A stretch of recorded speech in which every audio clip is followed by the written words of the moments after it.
नमस्कार. वास्तुरुचीच्या चौथ्या भागामध्ये आपलं स्वागत आणि आत्तापर्यंत दिलेल्या प्रतिसादाबद्दल अनेक धन्यवाद.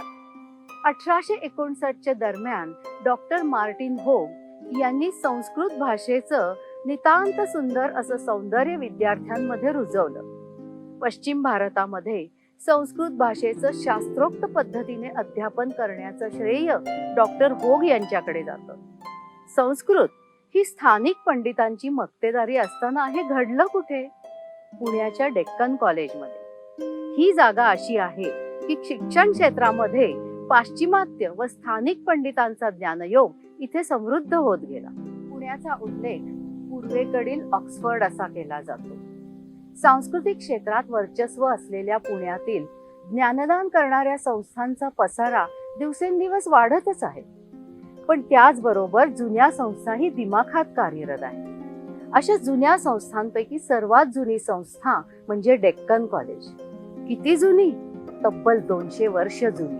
भारतातील 3ऱ्या क्रमांकाची जुनी संस्था येरवड्याच्या 100 एकरांच्या शांत परिसरामध्ये कार्यरत आहे. इथल्या जुन्या इमारतींचा चेहरा मोहरा मात्र ऑक्सफर्ड किंवा केम्ब्रिजच्या इमारतींशी मिळता जुळता आहे.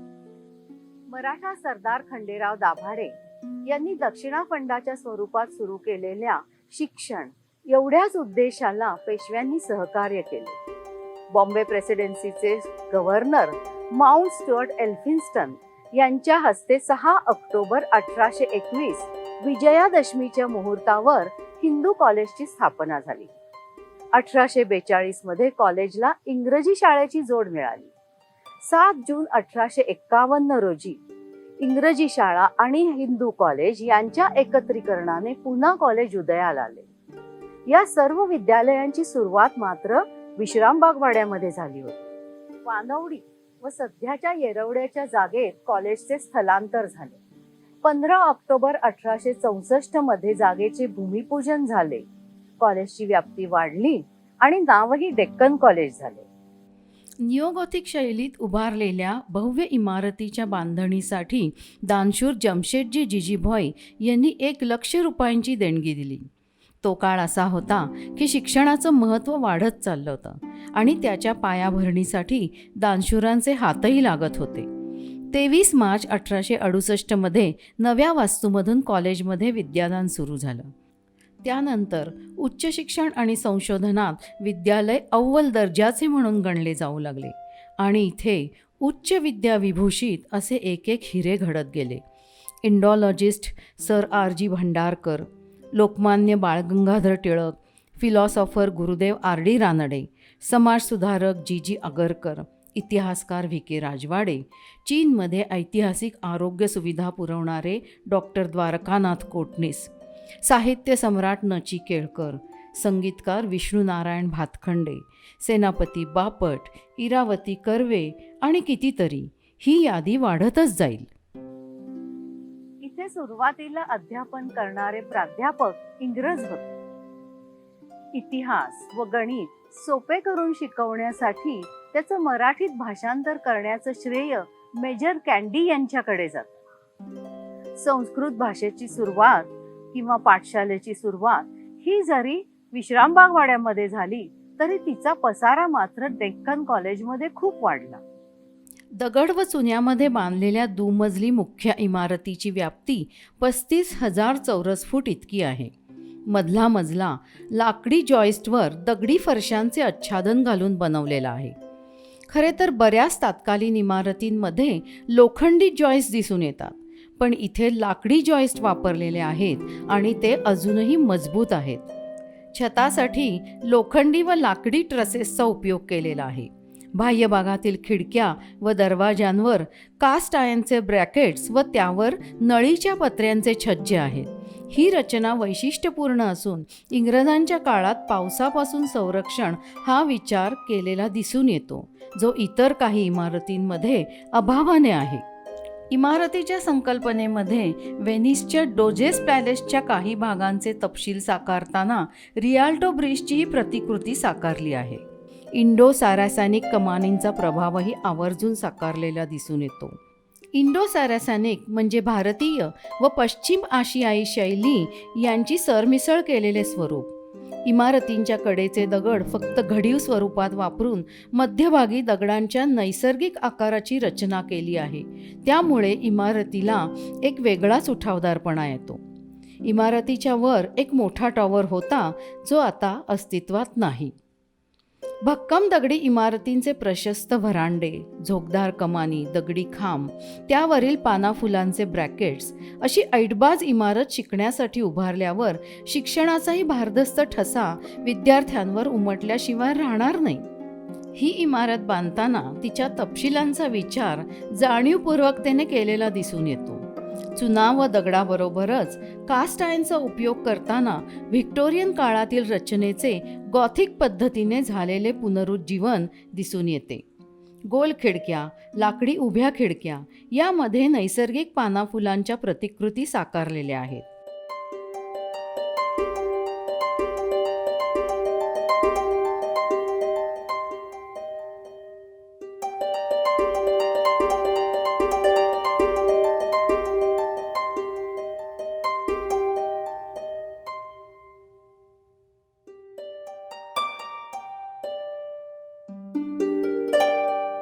इंग्रजी सी आकारातील लांबलचक इमारतीमध्ये ठराविक अंतरावर उंच मनोऱ्याची जोड दिल्यामुळे व छताच्या उंचीमध्ये फरक केल्यामुळे इमारतीच्या सौंदर्याचे स्वारस्य वाढते.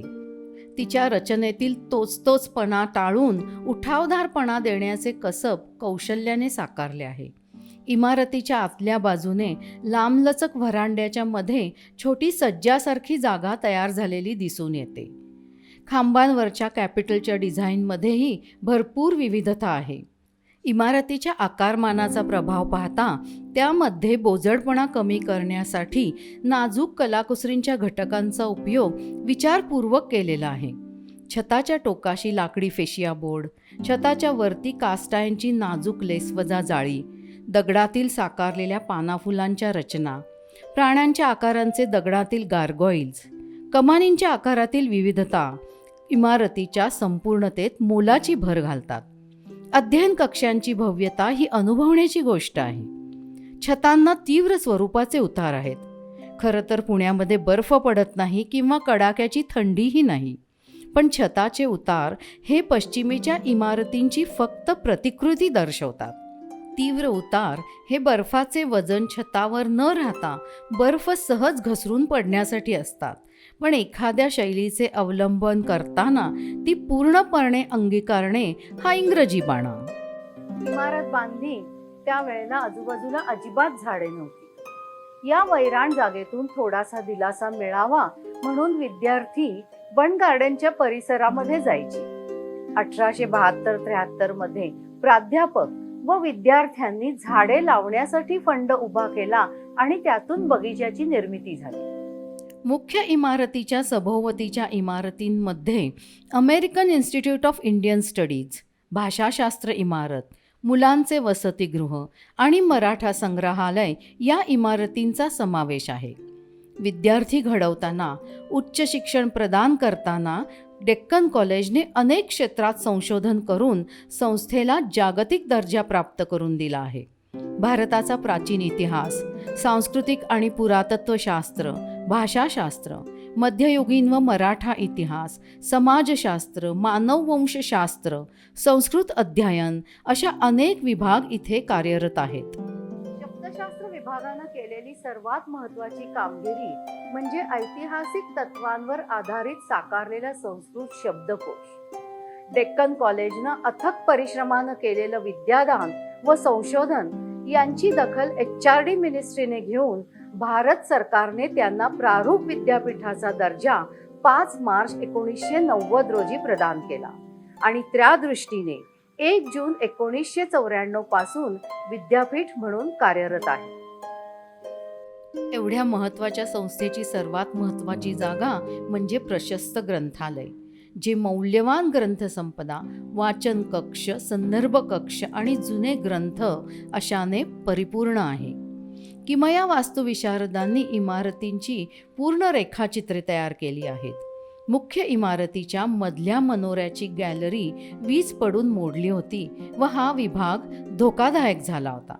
किमयाने पारंपरिक सामुग्री व शैली वापरून गॅलरीचे जतन संवर्धन करून ती पूर्ववत केली आहे. तसेच मुलांच्या वसतिगृहांच्याही डागडुज्या केलेल्या आहेत.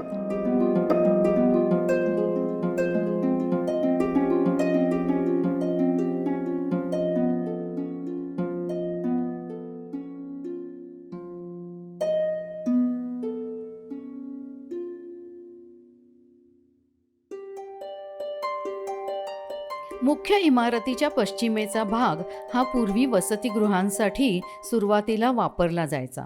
त्यावेळी लोकमान्य टिळक यातील एका खोलीत वास्तव्यास होते. आगरकर आणि टिळक यांच्यातील तात्विक चर्चा, वादविवाद हे सारं इथेच घडलं. टिळकांना गणितातील अवघडातील अवघड प्रमेय सोडवण्याचा व्यासंग इथेच जडला आणि जोर बैठका काढून शरीर कमावण्याचा छंदही इथेच सिद्धीस गेला. शिक्षणाची गोडी इथे अनेक विद्यार्थ्यांनी चाखली आहे ती उत्तमोत्तम प्राध्यापकांमुळे. एखादी शिक्षण संस्था घडते किंवा नावाजली जाते ती तिच्यातील व्यक्तींमुळे. अशा या संस्थेमध्ये उत्तम प्राध्यापक, उत्तम विद्यार्थी, सुसज्ज ग्रंथालय यांना एका सौंदर्यपूर्ण वास्तूचे कोंदण लाभले आहे. किमयाने नियोजित मास्टर प्लॅन तयार करून त्यामध्ये अस्तित्वातील इमारती व उर्वरित जागांचे नियोजन कसे असावे याबद्दल दाखवले आहे. 100 एकर जागेमध्ये इमारतीची व्याप्ती फक्त 60% जागेमध्ये आहे. इथे चाललेले महत्त्वाचे संशोधन, ऐतिहासिक तसेच भाषाशास्त्राशी निगडित कार्य यांची सर्वसामान्यांना माहिती व्हावी या हेतूने काही मोकळ्या जागेतील संग्रहालय म्हणजेच हेरिटेज गार्डन शहरवासियांसाठी करण्याची संकल्पनाही मांडली आहे. इथे एक शांतता नांदत असते. विद्येची देवाणघेवाण करताना ती अंतरंगात झिरपण्यासाठी, आत्ममग्न होण्यासाठी इथला निसर्ग, वास्तू आणि त्यात सामावलेली शांतता यामध्ये साक्षात विद्यादेवी सरस्वतीचा वास असल्याची अनुभूती येते.